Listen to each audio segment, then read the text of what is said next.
Oro Valley, Tucson. An Arizona Lotus Corporation radio station. Stream us on your cell, laptop, desktop, or tablet at KFMA.com.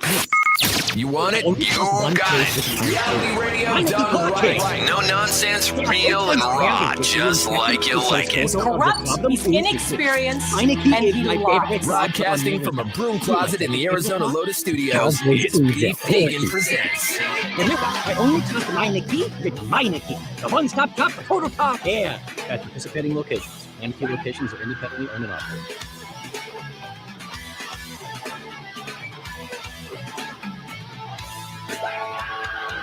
Yo, welcome back to the show. It's Beef Pagan Presents live on Rock 102.1 KFMA, streaming worldwide on KFMA.com on this beautiful Wednesday, May 17th. Good morning, Todd Marlie. Good morning, Beef Pagan. And good morning, Tucson. We got a great show lined up for you today, and we're finally back at it. You know, I just did the move, transitioning, Weirdo's out sick. We're settled, though. Yes, we're here. Rico had to do his firefighters thing, and Do we know how he did? Not yet, but I feel like he did pretty good. Maybe we could call it Wake Him Up. Yeah, we will, you know, and so we're hitting the ground running. So yesterday was like a half show. Today's going to be a full show. We have lots of stuff to get to and a lot of things to give away as well. In the 9 o'clock hour yesterday, I announced an hour before the Rialto Theater announced that Wolfgang Van Halen's going to be performing at the Rialto. So yeah, we got Wolfgang coming to the Rialto Theater here at the end of the summer. So it's a big show for the Rialto Theater. We're super stoked to welcome back Mammoth WVH at the Rialto on August 22nd. So later on in the broadcast, we're going to be giving away tickets for that. Also, this weekend is Meet the Chefs. So we're going to be giving away passes for that. You ready to go to that, Todd? My tum-tum is prepared. Yeah, it's good. Yeah, it's going to be at Casino Dos Sols, 5:30 to 7:30. We're going to eat all this delicious food. And then later on in the show, we're going to meet one of the chefs that'll be participating and Meet the Chefs as well. And so far, the chefs that we've been meeting have been, Doctor told me to calm down so my heart doesn't explode. And now I what need they've been somebody to get your offering is attention just besides like kind of like screaming. hybrid of Sonoran cuisine with So whatever here's what their I've decided to favorite do. genre of food is. This week, You you can get a nice new car at Premier Auto Center for and just 5 cents Mexican down. and, you know, Yep, and then we have just the a nickel and you traditional can drive. Sonoran, and Even if you know, you've we messed up had your credit so in the much past, stuff. even So if you've I'm been looking turned down forward to before, that. It's you going to can be drive fun a on nice newer Sunday. car for as little So as we'll 5 be giving cents away down passes and for that. low monthly Plus, we payments. also got tickets I'm for in a Rest of pickle, Tucson. and So you that's can the drive listener for a bit nickel. that we're This week getting at Premier Auto Center. yesterday, And my For the did you- People credit approval were you on process Twitter means at all, if you have a Todd? job No, in no, Nashville, no, you I can get avoid approved Twitter. and driving home today. Well, you know, Plus, you I'll should. pay you more. It's a good way to way kind of more get for any keep old your trade. finger on the Rusted, pulse of what's busted, going or on just clunked out. So in come the see me and my world. pickle It's soup today breaking at Premier news. Auto And Center. that's what Floyd Wells essentially I and use Wentworth, it for. just west of the That Auto and Mall. Or Freeport. visit our store in Now, Casa Grande. yesterday, Started Corey online at Feldman was ScottSaysYes.com. trending on ScottSaysYes.com. Twitter. Scott says And I was like, yes. oh, Scott Corey com. Feldman died? Scott Lehman. Okay. And I'm a You know, dealer. that's initially like Sorry, the Doctor. first Negative instinct. equity may be refinanced. Now, if you don't know, Corey Feldman has has been touring the country the past few years. I would say like 6-7 years as a musician of sorts. Oh, that's not what I would have guessed, but sure, go on. Yeah, no, he is a musician. He actually performed at the Rialto Theater once, and I actually saw that show. And I am not underestimating in letting you know that that was the most entertaining show that I've ever seen in my entire life. It was the most hilarious show that I've ever seen in my entire life, and it wasn't supposed to be hilarious. Ooh. It was the most inadvertently hilarious show. In fact, I was laughing so hard throughout this show that my face and my stomach hurt when I left the venue, and I was literally hitting people next to me that I didn't even know, just strangers. Like, oh, God, look at this guy. He is so delusional, right? It is amazing to watch. He thinks he's Michael Jackson.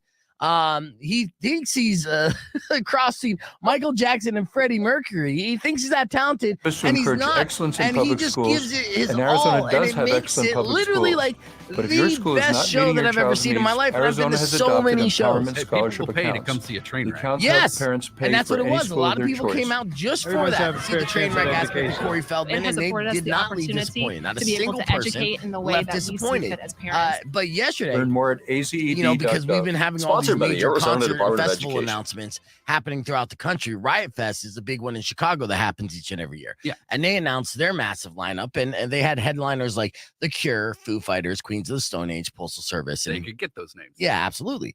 Right. So the bill is stacked from top to bottom, as Riot Fest usually does, stack their bill. But the one thing that people noticed immediately is that they added actor turned rocker Corey Feldman to its lineup. Corey Feldman's here, guys. Right. Now, with all the bands on here, you could make that argument like, why and how is Corey Feldman on this list and why does it fit? And I'll tell you the brilliance in the booking of Corey Feldman. First off, his music doesn't fit in this festival. There's rarely a festival that Corey Feldman's music fits, right? Well, music is doing a lot of heavy lifting in that sense. Yeah. He just doesn't belong, it's a bad karaoke at best, right? And the genre is not hard rocking like Riot Fest is known to be, even though they have acts like the Postal Service and they've got the as well. So they got the alternative, and they have the harder rock, and then of course they got the the Cure, they got the kind of classic emo goth rock. So with all that said, Corey Feldman is on this lineup for one reason only, and I think that's brilliant. It is for us to talk about. It is the ultimate troll move, and when you're unleashing a massive festival, right, amongst the sea of massive festivals, and most of these festivals are headlined by Foo Fighters. I've already forgotten everybody but Foo Fighters that you listed there because it was everybody that I just kind of expected. Yes, but Foo Fighters is literally like the go-to headliner. Most of the Foo Fighters on Aftershock. You get Foo Fighters, you get Foo Fighters, but also if you can get Corey Feldman, right, you get Corey Feldman. Well, the thing is, out of all these festivals that are all over the country that have Foo Fighters as the headliner and have all these usual suspects on it that are in almost every state in the country going for the next 6 months, how are you going to make your festival stick out somewhere? And by throwing Corey Feldman on there and getting the internet to react, it's a troll move. But it's also the best publicity and marketing strategy that I've seen of a major festival in quite some time. And for that, I salute Riot Fest. Brilliant.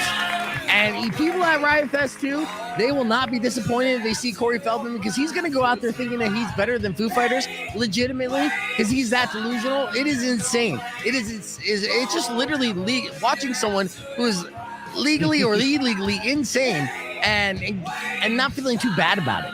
Normally you see somebody of Corey Feldman's mental state on the street corner and just barking at the moon, right? But no, he's going to be on the stage, and it's okay. You don't even have to feel bad pointing and laughing. That's what he's getting paid for. Yeah. And I'm telling you, man, and trust me, I know, from inside information, Corey Feldman's probably not even that good of a person. But he is so oblivious to reality that it makes it worth the price of admission. And of course, the added value of marketing on top of that, again, is brilliant. So Riot Fest, doing it big. Good job. Yeah. All right. Let's get right into it. We got your morning moron coming up after new music from The Who, which I'm still stoked to play for you. Let's kick things off with Nirvana. It's Come As You Are. Rock 102.1 KFMA. You know the name of the show. Let's go. All right, we are live on the stream. Thank you, Manning, for giving me the heads up on Nirvana going through that. Hopefully that there won't be any copyright repercussions because of it. Nirvana don't play. Right. Let me introduce our panel here on the podcast broadcast today. We got a jam-packed show. We got DJ Looney and Monsta in the bottom left-hand corner there. It's Looney's birthday today. So happy birthday, Looney. You're doing something at The Rock, right? Yes, sir. Tonight we have The Rock. We're doing open mic hip-hop for any artist wants to come out here with 10-minute sets, and then the live check as well. So it's from 7 to 2 a.m. tonight. So sign-up start at 7. He's going full-blown plug mode. You got to get a little closer to that mic if you're going full-blown plug mode. So anyway, sign-up start at 7. So if you want to show up and do a little set or something like that, show up at 7. 8 o'clock is we're going to start letting people start performing. 10-minute max set, and then at 8 to 10 is when you'll be able to perform. 10 o'clock is going to start the return of the vibe check, and the official, celebration of my brother right here, DJ Looney, for his birthday party. Yeah. Gotta have the birthday party. Yeah, so roll on down to The Rock tonight and make sure you celebrate with us. That's right. Yeah, it's on a Wednesday night. You want to be partying there. Friend's favorite DJ Looney. With the drop, and we got. I love your intro, dog, from DJ Looney. I love this. Anyway, continue. Well, we have a culinary celebrity in our studio this morning, Chef Brian from Chef Brian's Comfort Kitchen, located on 4th Avenue, who's going to be participating in Meet the Chefs this Sunday to compete to be the next Iron Chef of Tucson.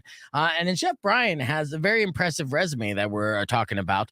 First off, he was a part of Top Chef Season 1. Season 1. Same Top Chef that Chef Maria Mazon of Boca Tacos and Tequila was a part of. So, been there.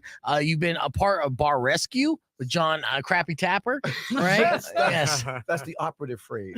Everything I've heard about John Tapper, and I've interviewed him a couple times over the phone, doing the radio stuff. And, he kind of comes off like pretentious jerk as you will. But the stuff I've heard behind the scenes had never really been good about this dude. And you're pretty much saying it's pretty factual, huh? No, it's tough because, it's your show, essentially. It's his show. Yeah. You don't have to be this person, right? Right. I came on to actually do my job because I love it. I don't like cooking. I love this. Okay. Yeah. So you can tell I love it just in the first 5 seconds of meeting me, right? Mm-hmm. So this dude literally says to me, he says, when I want you to talk, I'm going to pinch your arm.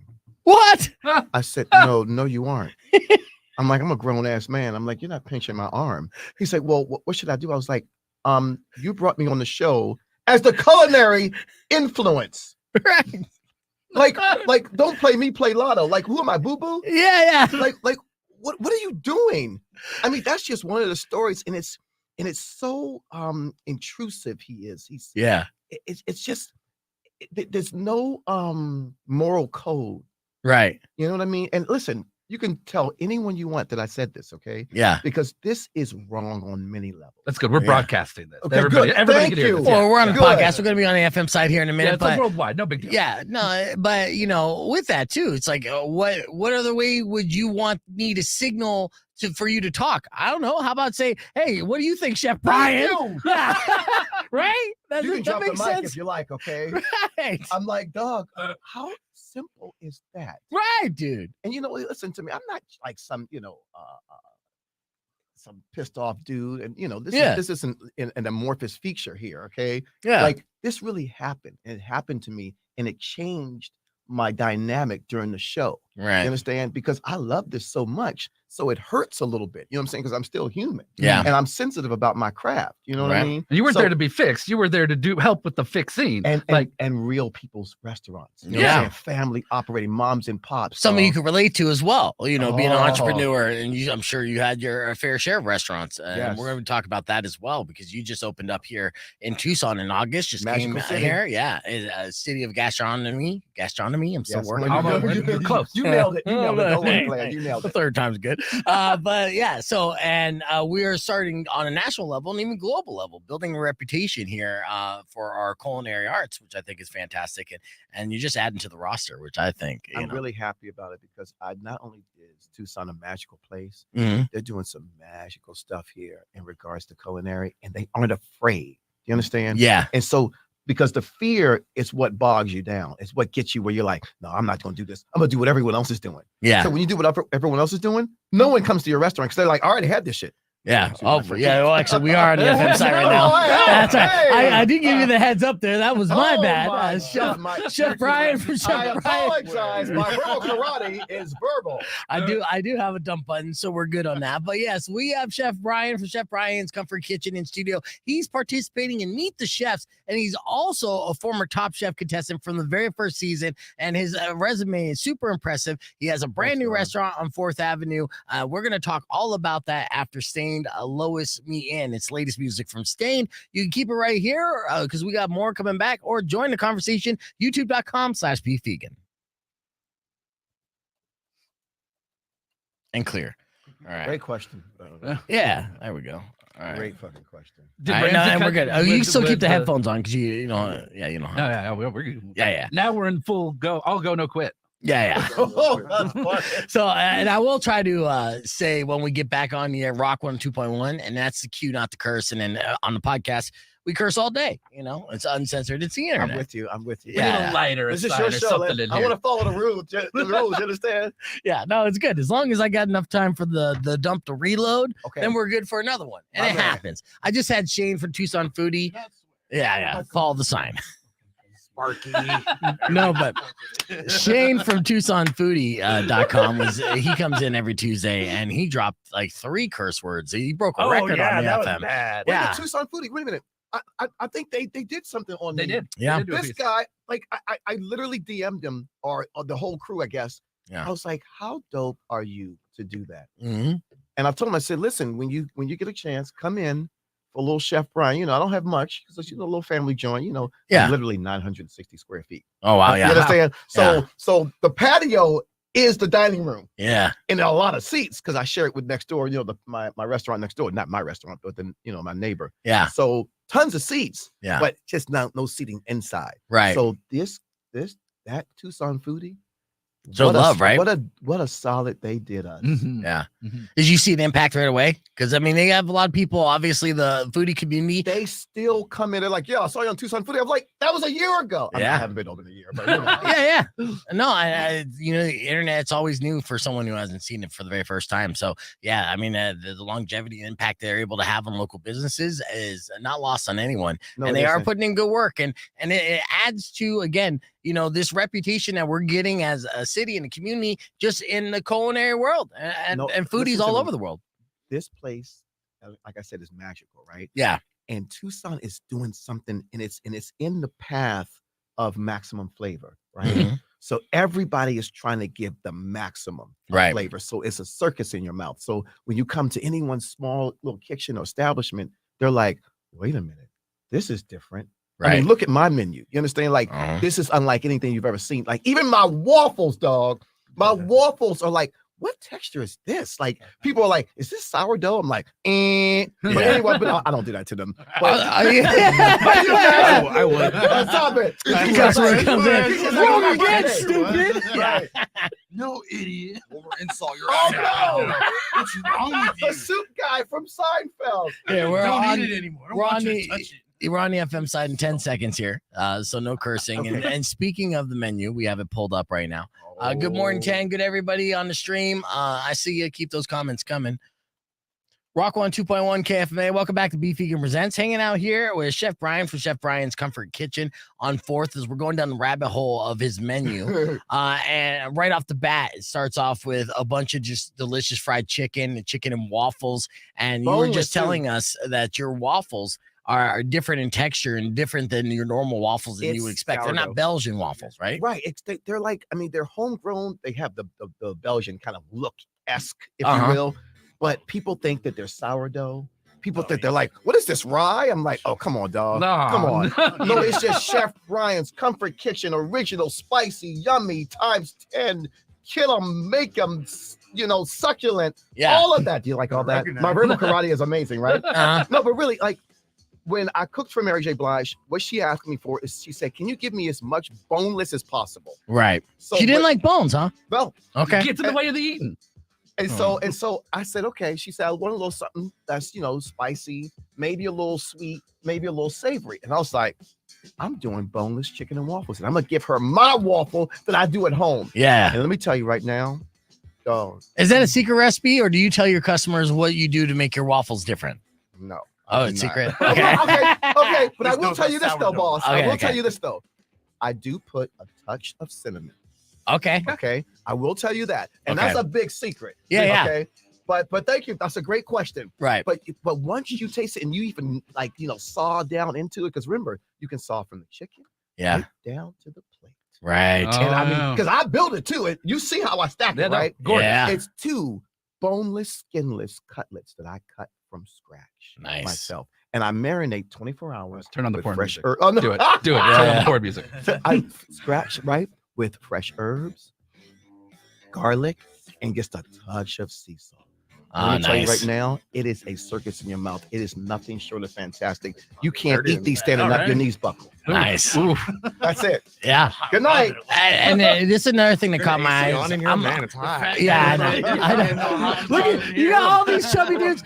Chef Brian was always meant to be a chef, and he didn't even know this, but you know, he was nicknamed Chubby as a baby, and it was never even a chubby child. But again, he just was pulled to this world, and you're speaking to a chubby audience, so everything that you're speaking is like music to our ears. Now I'm going through. I'm a big sandwich guy, so I look at the Saturday afternoon Golden Fried Chicken Sammy. Big Sammy. Yeah, which is huge, huh?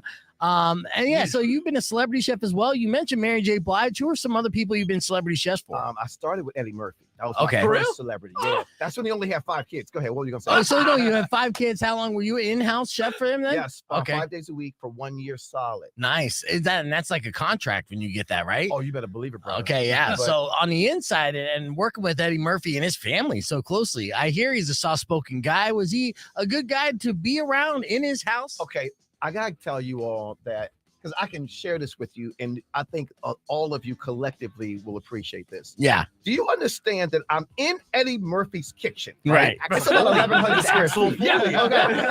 Okay. His kitchen's 1,100 square feet? 1,100 square feet. Yeah. Okay. So I see this guy come in. I'm like, this guy looks familiar. It's Paul Mooney. No. Oh, yeah. Okay. Another legend, Paul Mooney. So then I see who? David Geffen. Oh. I'm like, this is my life. Right, yeah. And then you got the most famous or talented people in the world. Dog, then Johnny Gill comes in, and I'm like, okay. One day though, I'm making dinner. So it's a little later because it's a Saturday. Right. So they want me to make dinner a little later on Saturday because all the kids go out and shop. Yeah. And the wife, they go out and, to hang with their friends and all that. So peep the game. They're watching television. Okay. Right? And it's about 25 feet from me. It's huge screen, okay? Of course. But I can see the screen. Yeah. The Chappelle Show is on. The Rick James episode is on. Eddie Murphy's watching the Rick James episode. For the first time? I think for the second time because they wanted Paul Mooney to see it. Okay, yeah. I'm watching him watch Dave Chappelle do his life. Oh, Jesus Christ, I just messed that Yeah, up. that's right. I got all excited. Yeah, no, that's historic. That's history. And I'm like, exactly sourdough. Who said that? Yeah, that's Looney. DJ. Yeah. Birthday boy. So I'm like, yo, what is going on with my life right now? Right. And I go home and watch the episode myself. I'm laughing alone in my apartment in LA in Silver Lake about what I saw that Eddie Murphy watched about himself. Yeah. What were they saying? So were they basically backing up like, yeah, that's what happened? Or no, they were in stitches. Oh yeah, they were laughing so loud. Right. Like I thought they were in the kitchen. Yeah. That's great. And it warms my heart even telling you the story right now. And thank you for pulling this all out of me because the guy literally, he wasn't like, this pompous fuck. Oh, that guy, dub number 2. Dub number 2. That wasn't us. That's good. All right, we're going to continue this conversation on the podcast broadcast. We're going to have more with Chef Brian, DJ Looney, and everyone else. Stick around. So much energy. That's a wrap. That's right. I think everybody assumed it would be me and Looney doing that. That's good though. No, we're good. And I had enough time for it to go. And you still haven't broke Shane from Tucson's foodie record. Okay. But it's still early. It's still early in the game. We got 25 minutes of this to go. So we gotta step it up on the bad words. Yeah, let us finish that Eddie Murphy story though here. Okay. So I'm literally at home and I'm looking at this and I'm like, this is real. Yeah. Like this really happened. And so I go back to the workplace, right? The 25,000 square foot home in Beverly Park, Eddie Murphy's crib. Yeah. And apparently it used to be Vanna White's house, actually. And that's well, she had to downsize, Well, yeah, she had to, yeah, of course. So I go back. They're watching more Chappelle Show. Yeah. And now you've got Sugar Ray Leonard over. You've got he's showing that to everybody.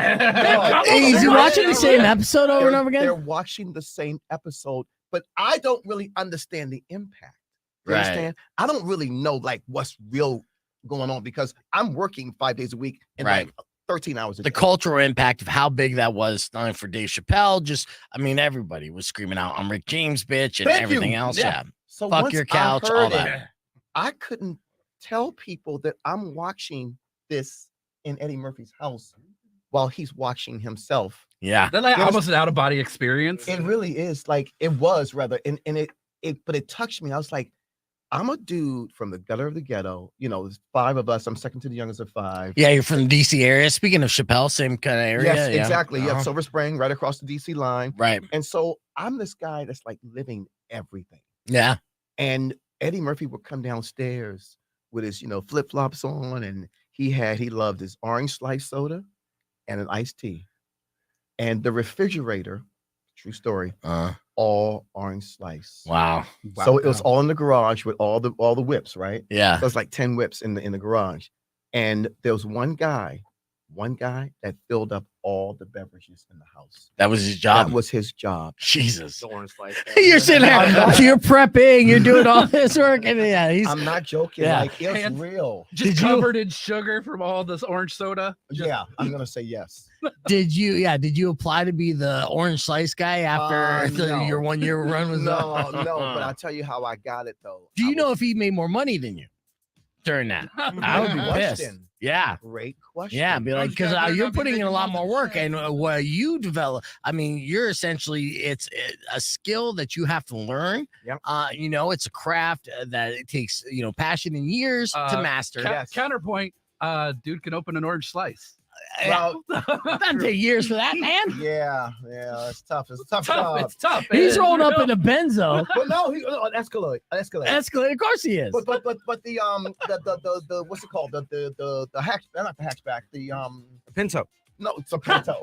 Pinto, that's random. The what's it called? It's like a pickup truck. Remember the one? Yeah. The flatbed. Yes. Yeah. What was it? The EXP or EXP or an Avalanche or something like that. Yeah. No, but that was the Chevrolet one. Yeah. Exactly. But you needed the extra room for all the orange all slice. the orange slice. Exactly. Yeah. But I got the job because I put in the work when I first got to LA of doing free events. Nice. So if someone was doing a party in Hollywood Hills, I go to the host or hostess and be like, yo, going for your next party? Let me do it for free. Right. You just buy the food. Don't tell me why I did it for free. But if I kill it, tell everyone. Right. That's how I got the job. Nice. Yeah. Hustling. I did 15 of those. Hustling. And this was immediately when you went out. So did you go straight from DC to LA? Yeah, that was your path? Yeah, absolutely. So it was right after 9/11. So I literally arrived in LA January 15th, 2002.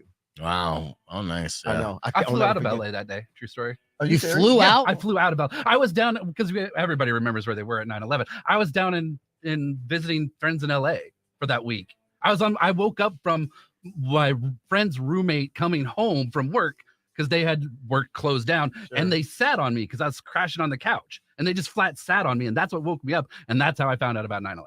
Wow. Yeah. So that day you had already flew out that same day because I was crossing my fingers going, flights are closed. I was supposed to fly out on the 12th. Yeah. A lot of people think 9/11 wouldn't happen if you didn't do that. See? Yeah. Sorry, kind of his fault. That's what started it. See how he snuck that in? Yeah. That's what Todd does. But well, thank you. I appreciate your candor. Okay. How long were you living out in LA? And this, of course, is how you got caught up in the chef competitions for television and everything else. 13 and a half years. 13 and a half years, And from cooking for Eddie, that's how they found out about me regarding Top Chef. Yeah. And they didn't know anything about, like, in terms of culinary on Bravo TV. Right. And not only that, the production company as well. So they had no official knowledge of what to do. I was the only professional chef on the first season of Top Chef. Oh, yeah. Everyone else is amateurs. Exactly. Like so stoner chefs. Great experience in terms of it being the first. I mean, and it's the most watched. That one, I think, in number 13, I think, or 14 season. Yeah. It's the most watched. But what happens is because they don't know what's going on, they're asking me, but yet they don't want to give me credit because I'm the only black guy on the entire episode. Season one. Right. So they kind of ignored me, but yet they wanted me to play the black angry guy. I mean, I'm just giving you the truth here. Really? Yeah. And so, because remember the season, because you see the behind the scenes and then how they act in the industry acts. So exactly. Yeah. Right. But it was a great experience in terms of just doing that competition and the exposure. It literally allowed me to show up to Eddie Murphy's house and Mary J. Blige's house, and Mary J. Blige asking, "So you were on Top Chef?" I'm like, "You're Mary J. Blige." the queen of hip hop and soul. Yeah. But she's like, you were on Top Chef. I'm like, do you understand? She's fanning out about you. What? That's great. That's great. What are you saying about me? Right. That's too You Mary funny. J. Blige. Right. And Yeah, I mean, you understand how amazing that is? Uh-huh. That'd feel real good. No, it felt amazing. Oh, yeah. But my favorite, she's my favorite. Yeah. How long did you work with Mary J. Blige? Well, first time to 3 years, Mm. and then did another show, and then came back when she did another album after the Breakthrough album. Yeah. I was with her when she started the Breakthrough album, where she won all the Grammys. Oh, nice. Hold on, So we're I gonna was be on the air here. Feeling Okay. good. That's why. So I was in it with her, and she was letting me hear and piping the music through the home where they lived in Beverly Hills when she was married to this dude, Kendu. Yeah. And so I was like, this is my life. Here I am again. Yeah, the Chef Brian cooking for Mary J. Blige while she was putting together her Grammy Award-winning album. And I'm gonna tell you guys on the real, my menu right now at Chef Brian's Comfort Kitchen on 4th is really compiled of what Eddie Murphy loved, what Mariah loved, and what Mary J. Blige loved. Well, do you ever label it like that? Is it on the menu? Is like Eddie's favorite? Some things say Mary J. Blige favorite. Yeah, there you go. But I think that's a selling point for sure. And I tell people because it's such an intimate experience when you come into the place, Yeah. my little joint. So I'm telling you that these are all heavy hitters. Yeah, yeah. Like I'm literally like firing at you from the guard tower. Son of a bang, son of a boom. Yeah. You know, Uh-huh. like the Saturday afternoon chicken sandwich. So think about a plate, right? So you got your plate. Yes. Then you got a Texas style toast. I toasted nice. Yeah. A little crispy. Okay. Then I've got my paprika and herb mayo, 4 or 5 banana peppers, green leaf lettuce, Yes. sauteed pineapple, There you go. sauteed sweet onion, Nice. 1 chicken cutlet. Yeah. Okay. Pepper jack cheese or provolone, another chicken cutlet. You doubled down before the double down was for a the thing. double down. Yeah. Okay. More paprika and herb mayo, and then topped another Texas style toast slightly. Yes. And then it makes that big Sammy. Yeah, It's a big Sammy. It caught my attention too, and it does look fantastic. And So yeah, that's the setup. yeah. Good night. Thank you. Yeah, no, I'm thinking about it right now. Yeah, so we got more with Chef Brian. We're looking through the menu, talking about his time of being a celebrity chef and all the different shows he's been on. But we got to do a single song takeover right now. This is the opportunity that we get to play whatever we want on the radio, but we only get 1 song a day to do it. And my friend Todd Marlie is a huge Atmosphere fan. True. So we're gonna go like way out the box on this Wednesday and play something that's normally not within our format, but Atmosphere should be familiar with all you guys. Atmosphere has been part of KFMA days on many of these festivals. Atmosphere is one of those rare artists that's a hip hop artist for sure, who's embraced within the rock community, the reggae community, crossover, a lot of crossover stuff. So this song is kind of like a positive, feel good song, Good right? bop. It's a happy, feel good bop. And is it new? It's new. Yeah, within the last couple of weeks. All right. Well, Atmosphere just dropped this. It's called Okay. Okay. All right? It's your single song takeover of Rock 102.1. You can join the conversation, youtube.com/beefvegan, or just rock out to this. Clear. In fact, actually, we are going to rock out to this. And I'll play a quick little F My Life from today, or a little video. We'll be back with more right after this. Here's today's Morning Moron. It's a good one. Check it out.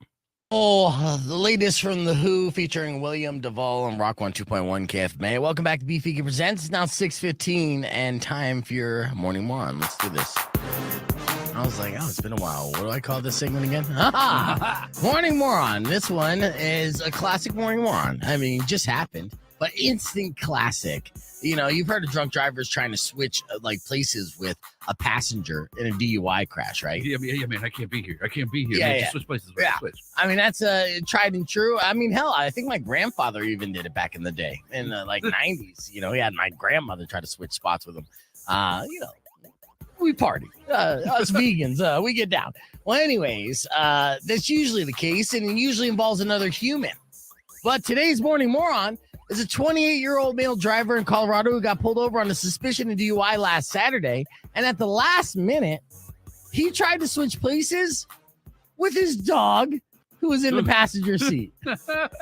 Tell me you're super drunk without telling me you're super drunk. Yeah. Rover, get over here. Come on. Let him know you were driving. Remember that stick shift lesson I gave you last week? It's time to act. Yeah. It's time to act. You're my designated doggy. Now, the deputy actually witnessed the maneuver as well as he approached the vehicle, and I guarantee you he walked a little bit slower to see how it all pan out. And then just imagine what he's thinking. He's like, is this moron really going to try to switch with? Yep. He's switching with his dog. Yep, there he goes. Yep, look at those paws in there. Is he putting the seat? Yeah, he put the seatbelt on him. Yep. Dog is fighting at every step of the way. Look at that poor dog. He's like, I mean, isn't he going to wonder how I'm going to believe how the dog reached the gas pedal? You know what? I honestly don't believe either one of these creatures in this car is more confused than the other. It may be a contest to the bottom here. Yeah, exactly, right? Yeah, I mean, his quickest way to show that you're not smarter than your dog is to try to have your dog take the downfall for your DUI. Now, the man told the cop that he wasn't driving the car. He said he got out of the passenger door and tried to make a run for it right after that. He got about 20 yards away before he was caught and arrested, and I'm sure beat up along the way. I mean, it happens. The weird thing is the dog wasn't the only passenger. There were 2 sober people in the back seat. So he left. He was like, hey, I need my best scenario here. Okay. Best option to try to take the rap here. Who's the most charming? Puppy dog eyes. You give him the puppy dog eyes. Buy me 5 seconds. Why they weren't driving in the first place is unknown.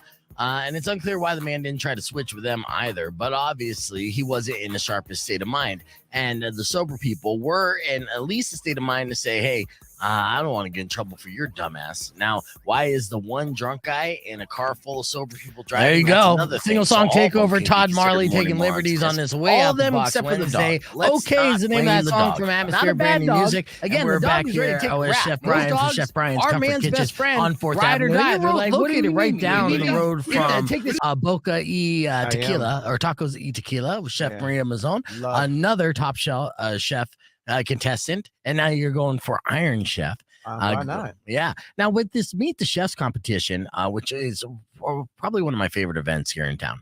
It's happening this Sunday, Casino del Sol, 5:30, 7:30. This is where you guys can participate by enjoying samples from all these great chefs from all over the city. And some of these chefs are, again, some of the best chefs in the nation. That's what we're doing. We're staking our claim as the culinary capital here, not only in the Southwest, but throughout the entire country. With that, do you want to reveal or can you share with us what you're going to be sampling on Sunday as your essentially entry into the competition? So hopefully you can make it to the finals to face off against Chef Ken from Dante's Fire. Spill the beans. Nothing. Nothing. I'm not lying to you. Actually, I have no official knowledge of what I'm going to do. Okay. I have no official knowledge. Like, I have a maybe a slight idea. Maybe. As a DJ, don't know. There you go. I don't know. We'll figure it out. But I want something that hits the ground right, but also creates a circus in your mouth. Yeah. You know what I'm saying? But something that stands out, but is also kind of like comfort in a way to where it's not because too I mean, new. I'm brand. I'm the comfort king. Right. Like, I mean, my chicken and waffles are world famous. Yeah. I mean, I because I love this so much, I do want to have fun with it too. You know what I mean? Because this ain't just like there's folks coming out and they want to see folks, and it's called Meet the Chefs. That's right. Yeah. They want to meet you. What I mean? Yeah, so absolutely. I want to give folks what I really love. You know, it sounds selfish, right? Oh, I mean, I think that's very nice. Well, because it's a marketing opportunity as well. This is a great way to be exposed to a lot of people who are all about the food culture, aka foodies. You know, they want to taste the best food that this city has to offer. That's what you said. Yeah. Food. You know what? Culinary is the new university. Yeah. So if you were an accountant, you're like, I'm tired of this. I want to switch jobs. What do you think about being a chef? Right. Everyone, that is the new university. Mm-hmm. And so now everyone is inspired. Home cooks are cooking more so than they've ever done. Well, thanks to the pandemic as well, though. Yeah. But and Google and the internet. Yeah. And number two, I think the Wall Street Journal said, in terms of hashtags, are recipes. Yeah. Recipe is number 2. Mm-hmm. Always, and has been, I think, for 10 years. Right. So it's big all over. And again, what Tucson is doing and what they've done so far, I love that they aren't afraid. And then the young ladies that are cooking, like Chef Maria. Oh yeah. They're really putting their all into it. They're like, listen, I'm doing me. Right. You know what I'm saying? So it sounds selfish, but what happens is when you give someone like DJ says, you know what, I'm gonna play some stuff I love. Right. Well, inevitably, you're gonna start loving it. Because you're like, oh, and then DJ can say, yo, you know what? Let me tell you why I played this. So then there's a story behind it. So that's why I like to give not only that the folks that I cook for love all this cuisine, and they're all heavy hitters, but Chef Brian eats it too, though. Yeah. You know what I'm saying? Like, I double down on it. You know what I'm saying? Like, my girlfriend calls it the Dagwood. That's the Saturday afternoon, the Dagwood. Yeah. So literally, this is all the thing. These are all the items that I just embrace. And I want to make certain that when you come in, people have the obvious question. So what's good? I'm like, Blue Horseshoe loves Anacott Steel. You know what I mean? I'm like, no, I mean, like everything's good. And I mean it like it all sells. And another thing we do, and we do it well, catering. We did a wedding. We did 200 folks. We did office stuff already. People love the catering because they can't come to us and they think that I'm this fine dining place because I'm Chef Brian. So they're like, it doesn't make any sense. You got this small place, but you're Chef Brian. I'm like, well, I'm poor right now. Okay. So give me a chance. You know what I'm saying? We're building it up here. We're building it up. So, but yet the patio is huge, but that's why I want people to know you're going to wait a little longer. Right. Right. But give me a chance because it's all made to order. Exactly. Let's make people salivate real quick as we go through the menu. Then I'm going to ask you what you would order off your menu. I'm looking at the single man shallow pork fried apple and cheeseburger. It's a burger that's sliced with marinated pork loin, oven roasted apples, a fresh herb medley, power greens, banana peppers, and provolone cheese. Fantastic. It's topped with the original paprika and herb mayo that you're known for, and a toasted burger bun. That thing looks delicious. The single man's shallow fried pork. It's they got seafood and vegan options as well. The hot girl summer. Miami nice. Yeah, Miami nice. So hand rolled, oven roasted potato, bean, and fresh herbs, accompanied by your original oven roasted tomato, mushroom, and basil sauce. Nice. So that's the vegan option. And then you have salmon squares for the seafood. Was a Chesapeake or Chesapeake. Yeah. Because I'm from DC, so I got to throw in that little, you know what I'm saying? Yeah, everyone loves the Chesapeake, they say, right? And DC Maryland. They don't say Maryland. They say Maryland. Maryland. Get you. That's a word. And I'm gonna do a little ominous here. You probably see it already. It's AKA the Exonerated Five. You probably remember the story of the 5 black young men. They just recently did a movie on that not too long ago. So I just want to make sure that they know that that's always in my mind because it does scare me because I have an inconvenient tan. Yeah. And the climate is different. And I'm not referring to the weather. No, you're absolutely right. You're absolutely right. But I want to say this before we go, because I know we're going to go soon, but this right here, what you guys are doing and what you guys created, you make me feel like I'm home. And I really appreciate this times 11, dog. Like, honestly. Welcome home. Yeah. No, for real. Like, Todd's point. You hear this, man? Because you guys are having real fun. You're doing real stuff. You're doing it your way. Right. And clearly, folks love you all. You know what I'm saying? You got the DJ, you got his boy here, and it's his birthday. I feel like I've just met them. I mean, I just met them, but I feel like I've known them. Right. You know what I'm saying? He's inspired by things. We're both artists. Right. I like this mix, and you made it a party. So anyway, okay. Well, thank you. Well, I mean, the show is Beef Vegan Presents. We present people that are passionate, that are talented, the people that we are fans of. I'm an instant fan of yours. I look forward to tasting your samplings this Sunday. Meet the chefs and checking out your spot on 4th Avenue. And you can look at the entire menu at Chef Brian's Comfort Kitchen AZ.com.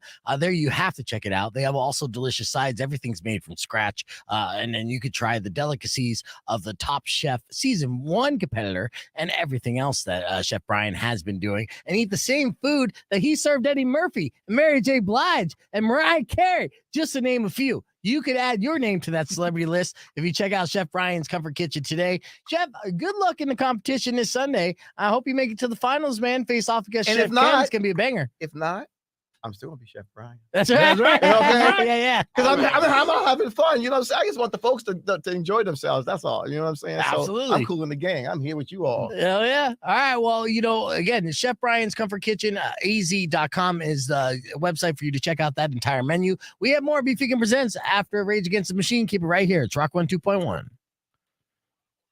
Clear. Nice.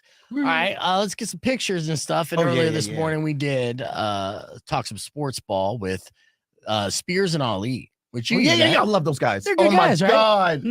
God. They were hysterical. Yeah, they're pretty funny. There's a good little like back and forth that they have. Like Spears or Ali loves Spears, but is irritated to death by him. You can tell. And Spears is like an encyclopedia of sports knowledge. The kid is brilliant and can bring up stats and facts about so many different athletes and so many different sports. Are you serious? Super impressive. Yeah, I mean he's going to go a long ways in that field. And he's already getting the credit and respect that he's definitely earned. Yeah. And he's a good dude. Okay. But earlier this morning, of course, the draft lottery, NBA draft lottery was yesterday. So I needed them to break down what the hype was about the Spurs getting the number one pick and who they're picking. And this was the breakdown from that. Rock 2.1 KFMA. Welcome back to Beef Vegan Presents. Of course, a lot of things been happening with the NBA playoffs. A lot of big breaking news yesterday. There was a draft for the NBA draft. What do they call that exactly? Lottery. A lottery, yes. Yeah. Draft lottery.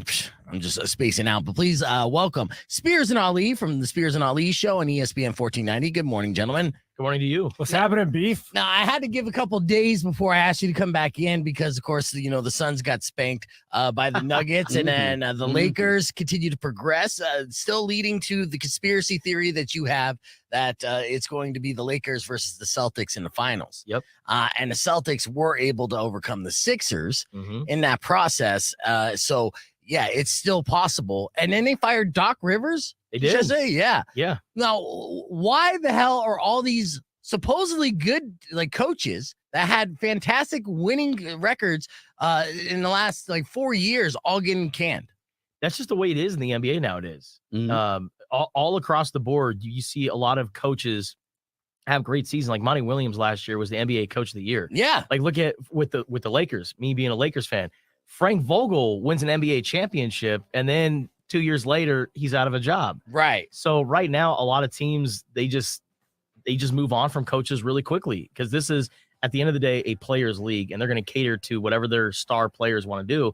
And Doc Rivers kind of lost Philadelphia and their star players. So it's time to move on from Doc. And let's be real here. Doc is a notorious choker.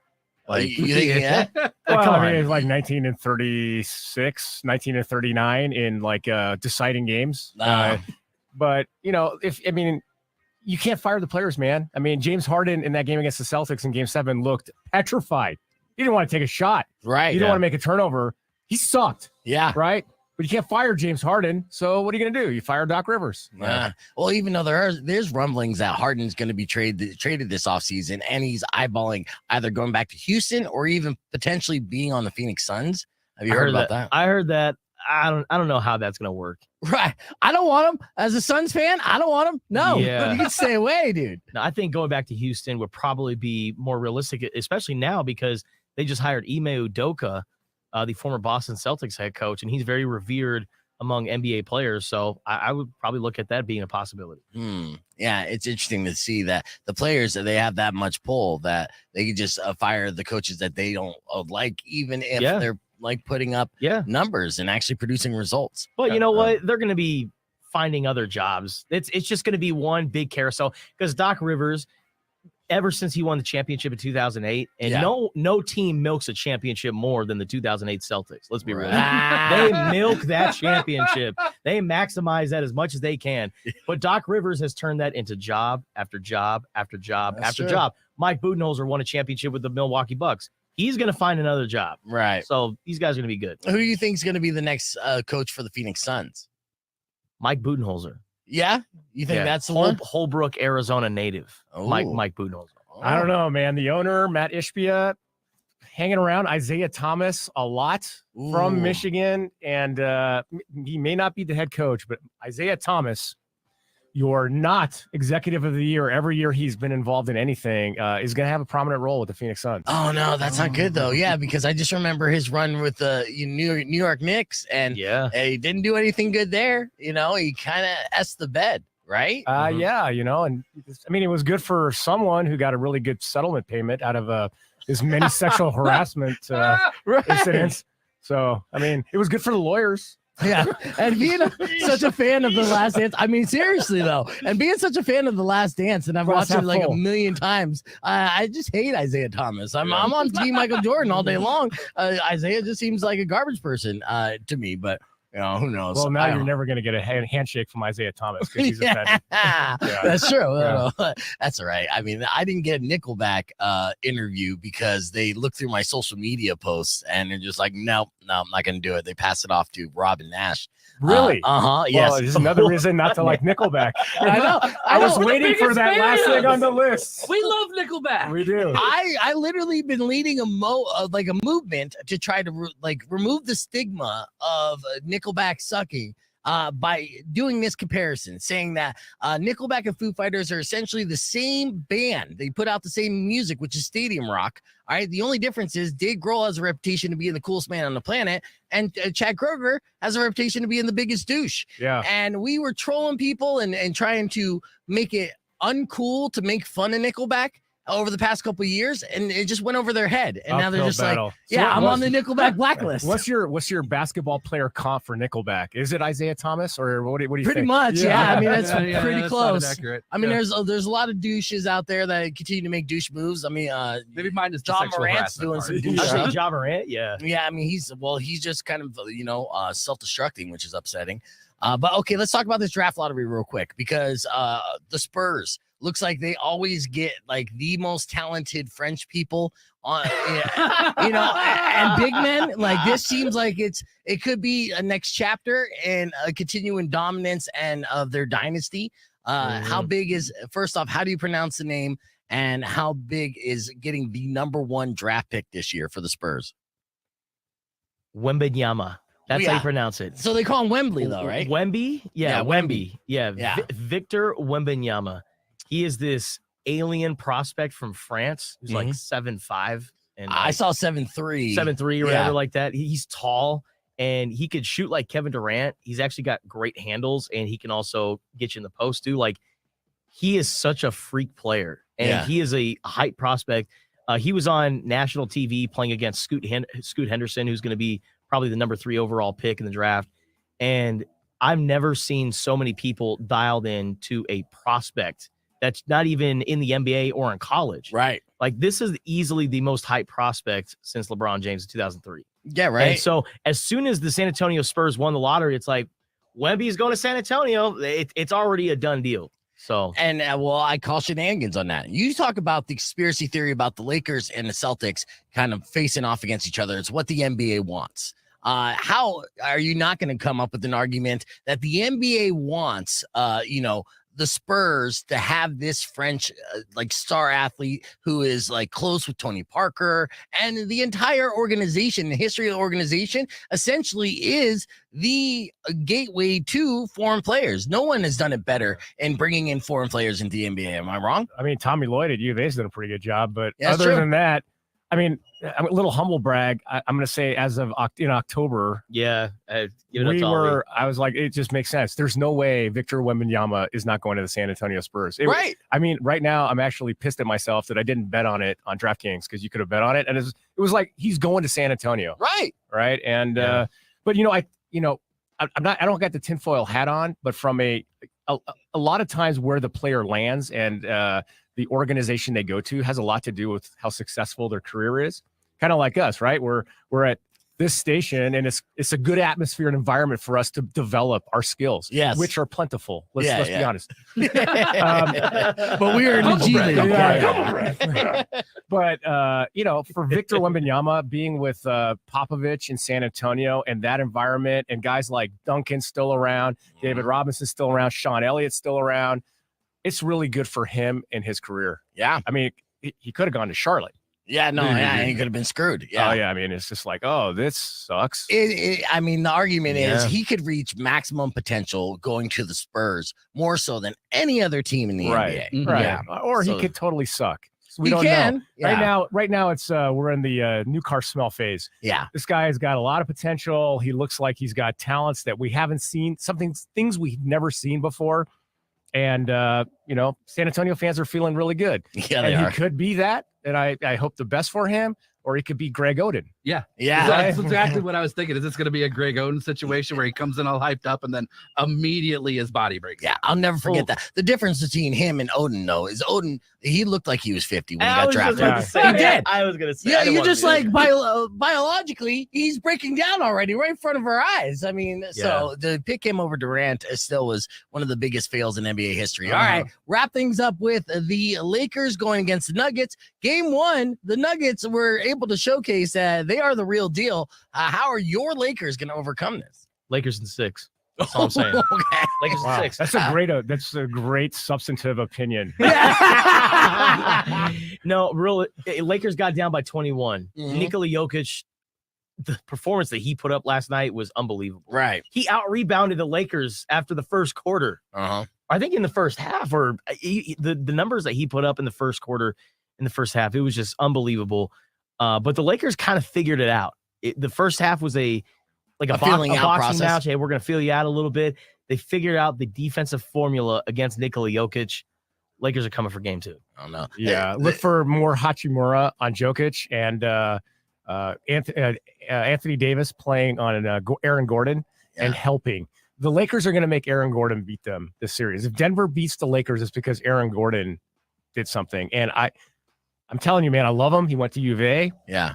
But the look on his face yesterday in that second half, if the Lakers stay with that defensive strategy, I think they win by double digits in game 2. Okay. All right. Well, those are some predictions. Of course, they're going to go into in-depth conversations. See how I supported my opinion there? See how that works? Spears and all. I know we got to get. I love how he busts Spears balls all the time. All right, we're going back on the air here. And just 2 seconds. Rock 102.1 KFMA. Welcome back to the podcast broadcast. We're live here, youtube.com/beefvegan. That's where the party is and all the comments and stuff. And of course, we got DJ Looney in the studio. Your girlfriend's favorite DJ, DJ Looney. Yes. And it is your birthday. Happy birthday, Looney. Yeah. So to celebrate, him and Monsta are going to be taking over the Rock. And if you're a hip hop artist or, an artist that has like tracks you could perform, because it is like open mic night. These are my favorite nights to perform at when I was a younger man. And in my 20s, I'll do that all the time. 8 Mile style, right? I would go see which DJs were passing the mics around, and I would hit up those places. I'd steal the show and somebody's girlfriend before the end of the night. That's my drop. Yeah, exactly. So, and that's what you'll be doing tonight. So you'll be spreading the love and letting artists who maybe possibly have never been able to perform on stage before perform for the very first time tonight at the Rock. What time is that? Go ahead. So sign up start at 7:00. Show's gonna start at 8 for open mic, right 8 to 10. So if you want to get your set in before that, you go and perform. Again, it's a great opportunity for people to kind of just start getting their feet wet in the business if they ever thought about it, or unsure about it. Now you can go there. And then from 10 p.m. to close is going to be the return of the vibe check and celebrating DJ Looney's birthday. So come on down, have a couple drinks, toast with us, and let's celebrate. You going to do any battling? Is there any battling going on the agenda? You never know, if it happens, it happens, we're open, it's open for Tucson artists, Arizona artists. So it's gonna be a great time. We're just run with it, see what happens. And I think this is gonna be mostly just open mic kind of performance and stuff. I don't think we're gonna do too much of the battling. Don't be a wuss, dude. I was about to curse on the radio. Yeah, come on. No, I mean, bring your skills, and it's a friendly battle, right? Competition is key to bring out the best in everybody. If we can get it approved, then I am more than down. But that's tonight at the Rock. So, yeah, I mean, I'm getting comments here from Nick asking to post anything online. I will share the flyer that Looney has on my Facebook page at Beef Vegan. I'm sharing it on the podcast broadcast stream right now. Vibe check with DJ Looney, Monsta at the Rock tonight. So if you're looking for something to do on this hump day, there's the party, there's the entertainment, and hell, if you got skills, then you could be a part of that as well. It's a great way to kind of hone your chops. I know this for facts. Speaking. That's what I do. And if it wasn't a Wednesday night, if it wasn't a work night, I might go down there, break out the old skills and just start battling people in the crowd. Like, you don't want none. Hey, bartender, you don't want none, son. Oh. F a beat. I'll do this a cappella. I'll be like, dude, you don't even have a microphone. Get out of the venue. MC Vegan wants the beef. All right, we're keeping the conversation going on the podcast broadcast. So we'll wrap things up with your beef tip right after these words. Keep it right here. It's Rock 102.1. That's how confusing I like to be. I'm like, hey, join us on YouTube.com. Keep it right here. Like, I don't know what to do. Yeah, so it's a good looking flyer here, Looney. And then happy birthday to you as well. So the return of the Vibe Check took a couple weeks off because they had some concerts on Wednesdays at the Rock, which is good. Yeah. But yeah. So do you, and I just found out last night that our good friend Kat Rumbly is going to be moving back to Florida soon. Ooh. I know it's a bummer. She's obviously awesome to hang out with and great eye candy for the stream. We wish her the best, and I'm hoping that I could shoot that Naked Pizza single before she goes. So I'll talk to her about that today because the Rap GPT, I was going through the files today. Bless you, by the way. Sorry. I think we have 13 or 14 songs already. I mean, we have enough for an album, but what I want to do is continue to do these Rap GPTs weekly and then whittle it down to our favorite 6 songs to release the EP and then do the EP release. And the reason why I'm mentioning it here, Looney, is because you're obviously our official DJ. So we'll be performing that show together. And then Monsta, I'm going to need you just on stage with like a towel, just be waving around the entire time. Like Valvinus. Yeah. Do I wear clothes or no? Just I would say topless, but whatever. I mean, it's your call. There's going to be songs that are appropriate to be naked for. You're just going to have to play it by ear. Yeah. You'd be surprised how quick clothes come off. So I'd be naked by the end of the night. Gotcha. Yeah, it's going to be good. Typical Wednesday. Yeah. So, I mean, and we probably will even do that show at the Rock. So, it's something that to look forward to as we're trying to plant the seeds and getting ready. But yeah, the catalog is nice. I mean, in fact, this is just a rundown of songs that we had, right? We started things off with AI Will Smith song, but the real first song that we did was Animals on Drugs, right? That was a banger. I love it. Yeah. Then Naked Pizza, which looks like to be our lead single. Whoopi Cushion was a song about Whoopi Goldberg farting on The View. That's like Stack, his new album. Similar track. Number one, Tequila, of course. We did that. The Ren Fair Emu, and it's me bitching about the turkey legs being an emu at the Renaissance Fair. Which of course that was a classic as well. We have Icebreakers, Jackie the Bus Driver, the Tucson Foodie song, which is a good one. It would probably make the EP. Middle-aged Max, a song about trying to pimp out chicks when you're a middle-aged white guy.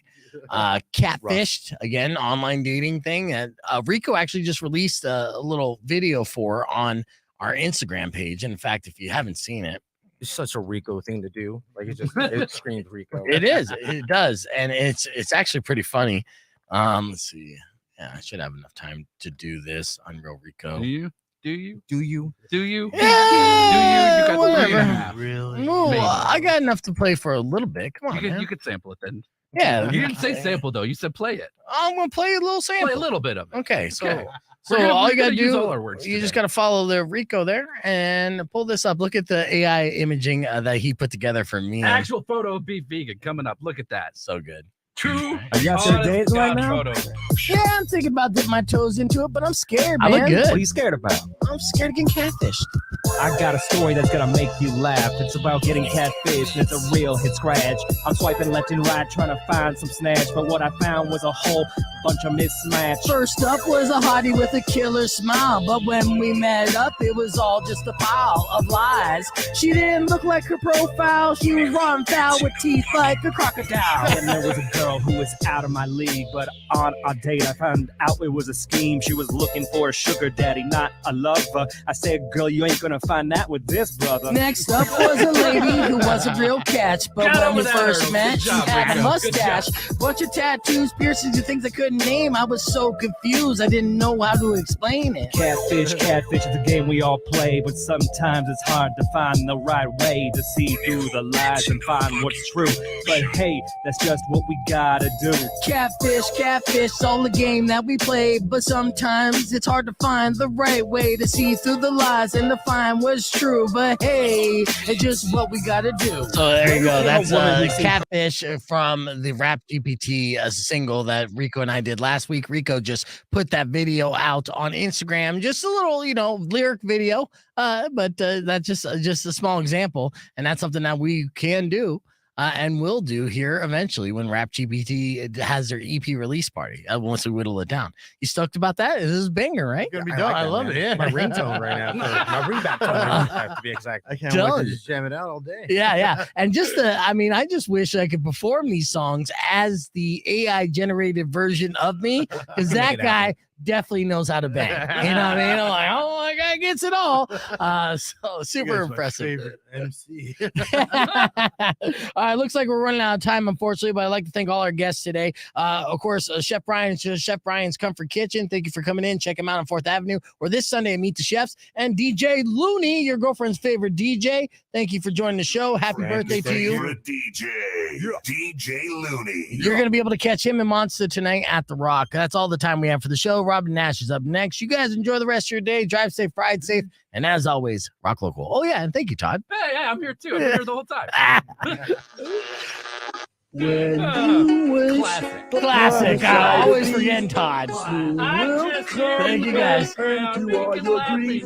Don't forget to subscribe. We'll see you guys tomorrow morning. I will knock out all your teeth. You can also try and like us on Twitch.